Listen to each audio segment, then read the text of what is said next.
High বন্ধুরা, তোমরা দেখো জোজো টিফিন খাবে বলে কীরকম ছটফট করছে। আজকে বৃহস্পতিবারে ওর টিফিন ছাতু আর দই।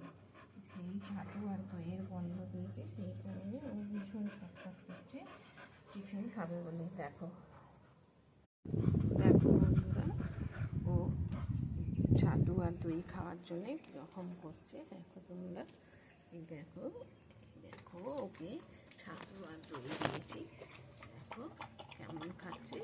এইভাবে তোমরা প্রত্যেক দিন বাড়িতে তৈরি করে খাবার খেতে দেবে, আর সাথে অবশ্যই একটু জল দেবে, কেননা জল ওদের শরীরের খুব দরকার।